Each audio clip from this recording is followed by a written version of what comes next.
देखिए अमीर जी, मैं समझता हूं कि राहुल गांधी वो व्यक्ति हैं जो किसी भी बात के लिए गंभीर नहीं है। और आज आदरणीय दत्तात्रेय होसबोले जी ने भी ये बात कही।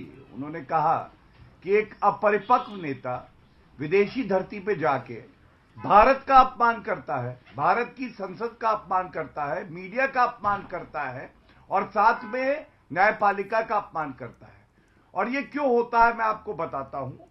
ये इसलिए होता है कि ये कहना गलत नहीं होगा, ये लोग श्रेय देते हैं कि स्वर्गीय राजीव गांधी भारत में कंप्यूटर लाए। अब आप बताइए, जिसका पिता कंप्यूटर लाया हो उस बेटे की ही मेमोरी कार्ड करप्ट हो जाए तो यही होता है। और ये क्यों है? देखिए, इनसे आप पूछिएगा कि राहुल गांधी का वक्तव्य विदेशी भूमि पे ये है अमीर जी। वो कहते हैं मैंने एक आतंकवादी को देखा, उस आतंकवादी ने मेरी आंखों में देखा, दोनों ने एक दूसरे को देखा और प्यार हो गया, आतंकवादी ने मुझे छोड़ दिया। ऐसा कहां बोला उन्होंने? मैं ये पूछना चाहता हूं, एक नागरिक अगर आतंकवादी को देखेगा अरे तो वो सबसे पहले पुलिस को तुमको हुआ है खबर देगा। आतंकवादियों से, उसका प्रमाण दूंगा मैं अभी।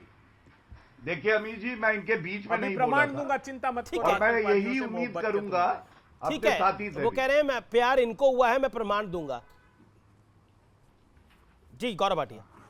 ठीक, तो पहली बात तो मैंने बता दी, एक नागरिक होगा जो अपने वतन भारत माता से मोहब्बत करेगा, जान न्यौछावर कर देगा, वो आतंकवादी को देख के पुलिस को बताएगा कि ये आतंकवादी खड़ा है। वो ये नहीं कहेगा इलू इलू तुम्हारी आंखों में देखा मोहब्बत हो गई। दूसरी बात, विदेशी धरती पे इन्होंने बोला कि नरेंद्र मोदी जी ने कहा है कि सिख जो हैं वो द्वितीय श्रेणी के नागरिक हैं और मुसलमान भी। मैं पूछना चाहता हूं, चुनौती आपके चैनल पे देता हूं, अगले 40 मिनट आपका कार्यक्रम चलेगा, कृपया करके वो वक्तव्य सुनवा दें जिसमें मोदी जी ने ऐसा कोई वक्तव्य दिया हो। तीसरी बात जो ज्यादा आपत्तिजनक है, इन्होंने कहा पार्लियामेंट लोकतंत्र खत्म हो गया और पार्लियामेंट में माइक बंद हो जाते हैं। यह झूठ है और झूठ बोल के माफी मांग के सुप्रीम कोर्ट में आई एम सॉरी ये राहुल गांधी ही करते हैं। आप मुझे बताइए किसने 90 मिनट तक भाषण दिया था संसद के पटल पर? अभी तो फरवरी में ही दिया ना, तो वो राहुल गांधी थे। और माइक कब बंद हो गया? आप हर यूनिवर्सिटी भारत की जाते हैं, आप पुणे गए, आप बैंगलोर गए, दिल्ली यूनिवर्सिटी गए और आप झूठ बोलते हैं कि कैम्ब्रिज में जा सकता हूं, बोल सकता हूं, लेकिन भारत के विश्वविद्यालय में नहीं। ये सारे झूठ केवल एक बात दिखाते हैं, ये दिखाते हैं कि एक सांसद के रूप में राहुल गांधी विफल है और इसीलिए इनको अमेठी की जनता ने भी नकार दिया था। जी अबे दुबे, मैं ये सवाल जानने की कोशिश कर रहा हूं। राहुल जी ने ये बोला तो उनको ये सब कुछ बोला सुप्रीम कोर्ट पे भरोसा नहीं है, मीडिया पे भरोसा नहीं है, संसद में भरोसा नहीं है। अब हर चीज जो है वो हाईजैक कर ली है आरएसएस ने। आरएसएस को मुस्लिम ब्रदरहुड से कंपेयर कर दिया। इसका पॉलिटिकल लाभ क्या होगा?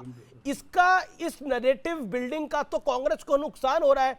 विपक्षी पार्टियां भी तो यही कह रही हैं, जो आपका साथ भी देना चाहती है कि हम क्या करें, ये इतने सेल्फ गोल कर देते हैं कि इनके साथ रहना अपने आप को फंसाना हो जाता है। इसलिए सपा का आपसे किनारा है, इसलिए ओवैसी का आपसे किनारा है, इसलिए ममता बनर्जी ने किनारा कर रखा है, इसीलिए बीआरएस ने आपसे किनारा कर रखा है, इसलिए अरविंद केजरीवाल ने भी आपसे किनारा कर रखा है।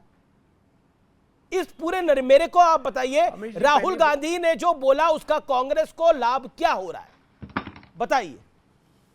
उसके बाद मैं आगे कहानी बढ़ाता हूं। कांग्रेस पार्टी के लाभ के लिए राहुल गांधी जी नहीं बोल रहे हैं। राहुल गांधी जी हिंदुस्तान देश को क्या लाभ हो रहा है इससे?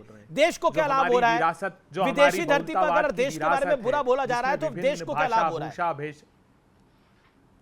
अब आप मुझे सुनना नहीं चाहते हैं, आप बोल लीजिए कृपया पूरा, फिर मैं जवाब दे दूंगा। अमीश देवगन जी, विक्टिम कार्ड खेलना बंद करिए, सवाल पूछ रहा हूं मैं तो। पूछिए, बोलिए।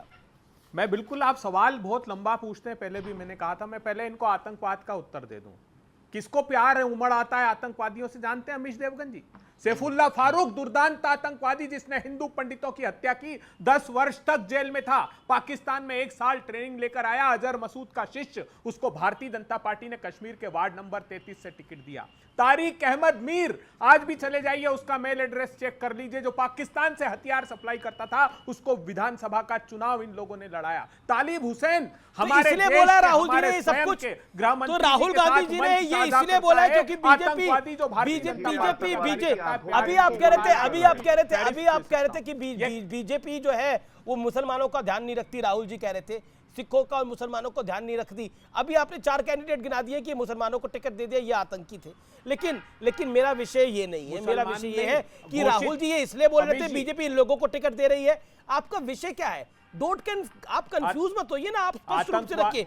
राहुल गांधी की बात का, नैरेटिव का फायदा या नुकसान क्या हुआ, बात करो उसकी, आप बताइए। फिर दिया आपको 40 सेकंड। आतंकवाद का कोई धर्म नहीं होता। मैं तो आतंकवादी गिना रहा हूं जो प्यार उमड़ आया। और जो ये कह रहे हैं ना बोलने की बात, तो क्या राहुल गांधी जी पहले व्यक्ति हैं जिन्होंने कहा है कि प्रजातंत्र को बचा लीजिए? इस देश की सर्वोच्च अदालत के न्यायाधीश सड़कों पर आए और उन्होंने कहा कि भारत के प्रजातंत्र सर, उस बात को 4 साल हो गए कि बचा लीजिए आजाद भारत। आप कहां फ्लैशबैक में जी रहे हैं? नहीं, मैं उस पे आप भी कहां उत्तर फ्लैशबैक में जी रहे हैं? 4 साल हो गए, कांग्रेस की सरकार गए हुए 9 साल हो गए, ये 10वां साल है। कांग्रेस को चुनाव हारते हारते भी 9 साल होने जा रहे हैं। आप लोग क्यों नहीं ये यकीन कर पा रहे? मैं कई बार इस कहावत को यूज कर चुका हूं कि हमने देसी घी खाया था, हमारी कलाई सूंघ लीजिए। देसी घी खाया करते थे आप, लेकिन वो दौर बदल गया बे भाई, वो दौर बदल गया है। आप आगे बढ़िए, आप आगे बढ़िए।